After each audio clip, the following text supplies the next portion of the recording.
SIR কি বিজেপির হাতিয়ার নাকি কাঁটা?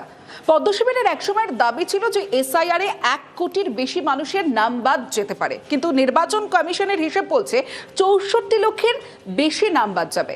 আর এ নিয়েই হাওয়া গরম।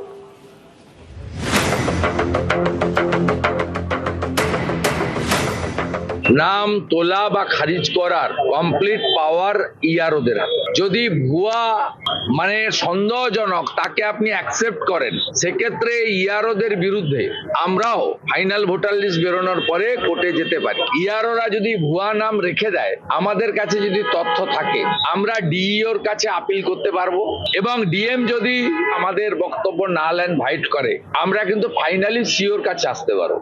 বিজেপি একটা মরিয়া চেষ্টা চালাচ্ছে নাম কাটাবার, কিন্তু এখনো পর্যন্ত সেটা 64 লাখে আছে, যেটা অন্য রাজ্যে ভোটার লিস্টে কারচুপির যে চক্রান্তটা সফল হয়েছিল, এই রাজ্যে সেটা হোঁচট খাচ্ছে। পশ্চিমবঙ্গে এসআইআর শুনানির ডেডলাইন ছিল শনিবার। শনিবারের হিসেব অনুযায়ী 64,81,595 জন ভোটারের নাম বাদ যেতে পারে। এ নিয়ে ফের রাজ্য রাজনীতির হাওয়া গরম, কারণ এসআইআরকে একাধিকবার হাতিয়ার করার চেষ্টা করেছে বিজেপি। পদ্ম নেতাদের গলায় শোনা গিয়েছে হুঙ্কার।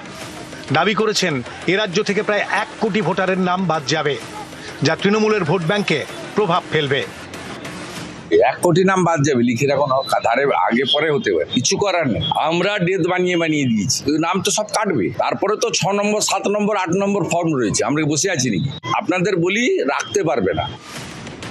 নির্বাচন কমিশনের হিসেব কিন্তু বলছে নাম বাদের সংখ্যাটা 1 কোটির থেকে অনেকটাই কম হতে পারে। এতে কি চাপে পদ্ম শিবির? 28 তারিখের পরে এই বিষয়ে আমরা বিবৃতি দেব। 28 তারিখের আগে দেব না, আগে ওনারা পুরো তালিকা বার করুন, তারপরে আমরা বলবো। বিজেপি একটা মরিয়া চেষ্টা চালাচ্ছে নাম কাটাবার, কিন্তু এখনো পর্যন্ত সেটা 64 লাখে আছে।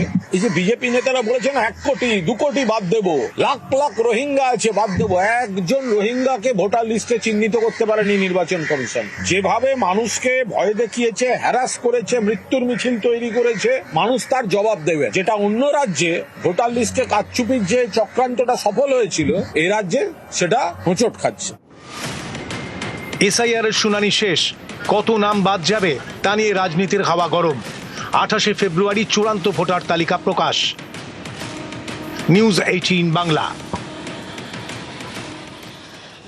বাংলাদেশের আপডেট দেব, কারণ বাংলাদেশে কাটলো শপথের জট। মঙ্গলবার যারা জয়ী সাংসদরা রয়েছেন তারা শপথ নেবেন, আর সাংসদদের শপথ পড়াবেন মুখ্য নির্বাচন কমিশনার।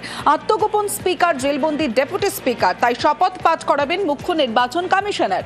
বঙ্গভবনের দরবার হলে হচ্ছে না শপথ, জাতীয় সংসদ ভবনের দক্ষিণ প্লাজায় হবে শপথ। প্রধানমন্ত্রী পদে শপথ নেবেন তারেক রহমান, শপথ নেবেন বিএনপি জোটের বাকি মন্ত্রীরাও। ত্রয়োদশ সংসদে একক গরিষ্ঠতা রয়েছে বিএনপির, আর মন্ত্রিসভার সদস্যদের শপথ পাঠ করাবেন রাষ্ট্রপতি। তারেকের শপথ অনুষ্ঠানে লোকসভা স্পিকার, বাংলাদেশের শপথ অনুষ্ঠানে থাকবেন ওম বিড়লা। ওম বিড়লার সঙ্গে তারেকের শপথে ভারতের বিদেশ সচিব।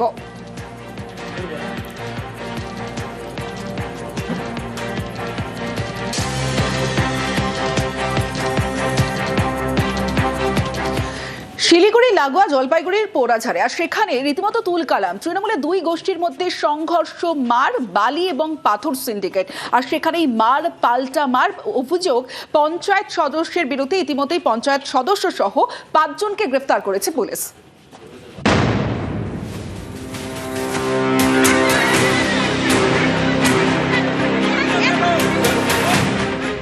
বালি বোঝাই লরি আটকানো নিয়ে বিবাদ, সেখান থেকেই তৃণমূলের 2 গোষ্ঠীর সংঘর্ষ। আগুন ধরিয়ে দেওয়া হয় তৃণমূল কর্মীর দোকানে। শিলিগুড়ি লাগোয়া জলপাইগুড়ির পোড়াঝাড়, এখানকার তৃণমূল পরিচালিত পঞ্চায়েতের সদস্য রাজু মণ্ডল। অভিযোগ, তিনি বালি পাথরের কারবার করেন। শনিবার রাতে পোড়াঝাড় এলাকায় ঢোকে একটি বালি বোঝাই গাড়ি, বাধা দেন স্থানীয়রা। সেখানে ছিলেন স্থানীয় তৃণমূল নেতা জ্যোতিষ বর্মনও। অভিযোগ, তিনিও একটা সময় বালি পাথরের কারবার করতেন, কিন্তু রাজু মণ্ডলের দাপটে তা বন্ধ হয়ে যায়। সেই রাজুর গাড়ি আটকাতেই গোলমাল শুরু, মার পাল্টা মার। অভিযোগ, আগুন লাগিয়ে দেওয়া হয় তৃণমূল নেতা জ্যোতিষ বর্মনের মুদির দোকানে। ওরা 12:30 1টা নাগাদ এরা আমার দোকানে শাটার ভেঙে আগুন জ্বালা দিল। কি করছি আমি? যে পঞ্চায়েত হয়ে বিচার করবে জনগণের, ও আগুন লাগায় কি করে? আমার ওয়াইফ প্রেগন্যান্ট, আমার ছেলের এক্সাম, বাবা অসুস্থ, আমি কিভাবে সংসার চালাবো? আমি পঞ্চায়েতের শাস্তি চাই, পঞ্চায়েতের অ্যারেস্ট চাই, দল একই করি। কিন্তু সুকান্ত কর বলে একজন আছে, এর মদত পুষ্টে এই গ্রুপটা তৈরি করছে। এই গ্রুপটা হওয়াতে আমরা সাধারণ মানুষ ঠিক মতো কিছু করতে পারতেছি না। যার বিরুদ্ধে অভিযোগ সেই রাজু মণ্ডল উত্তরবঙ্গ মেডিকেলে ভর্তি। তার দাবি তিনি সিন্ডিকেট চালান না, হামলার সঙ্গেও কোনো যোগ নেই। আমি একজন পঞ্চায়েত মেম্বার, আমি কি করে সিন্ডিকেটের কাজ করতে পারি? মারলো যারা তারা সম্পূর্ণ সব বিক্রি করে। কি হয়েছিল? একজন এক গাড়ি বালু ফেলতে গেছে, তো সেখানে ওকে বাধা দিছে, আমাকে ডাকলো, আমি গেলাম ওখানে, বললাম ভাই গালাগালি কেন দিচ্ছে? ব্যাস এতে কথা বলতে বলতে একেবারে সবাই মেলা লাঠি আর রড হাসুয়া দিয়ে ওকে যে কোবাইছে সঞ্জয়কে, কোনো মতো প্রাণে ওখান থেকে বেঁচে আসি। দোকানটা কারা পুরালো? আমি তো মেডিকেলে অ্যাডমিট হয়ে গেছি, এখন ওটা তো আমি বলতে পারবো না। পুলিশকে বলেছি যথাযথ ব্যবস্থা নিতে। খবর পেয়ে আমি জেলা প্রশাসন এবং সিপি সাহেব অন্যান্য পুলিশদের বলি, পুলিশের সাথে কথা হয়েছে, প্রশাসনের সাথে কথা হয়েছে, জেলা সভানেত্রীর সাথেও কথা হয়েছে। আমি পুলিশকে বলেছি পুলিশের মতো কাজ করবে। শিলিগুড়ি থেকে ক্যামেরায় অলোক কুমার দের সঙ্গে পার্থপ্রতিম সরকার, নিউজ 18 বাংলা।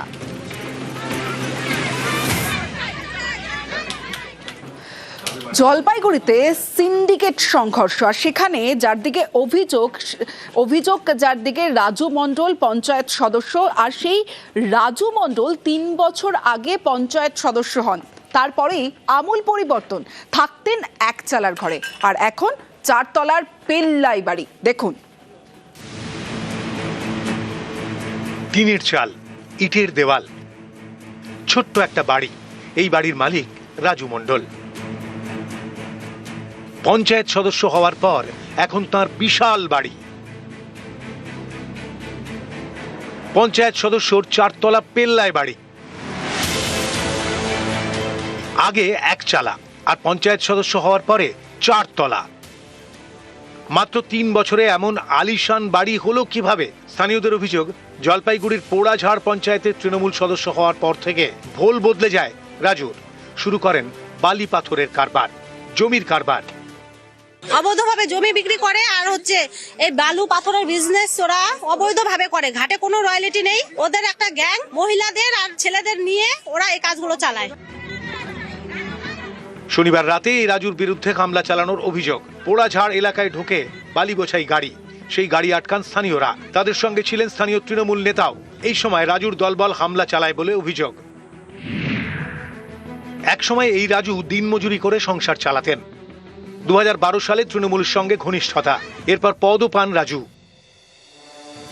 2023 সালে পঞ্চায়েত সদস্য হন।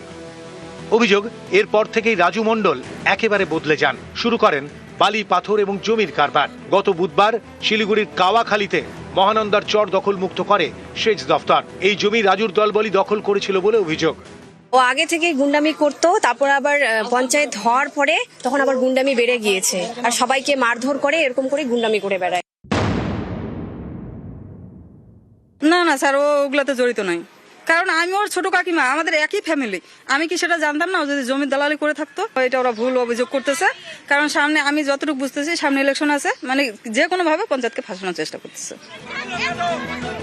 শিলিগুড়ি থেকে ক্যামেরায় অলোক কুমার দের সঙ্গে পার্থপ্রতিম সরকার, নিউজ 18 বাংলা।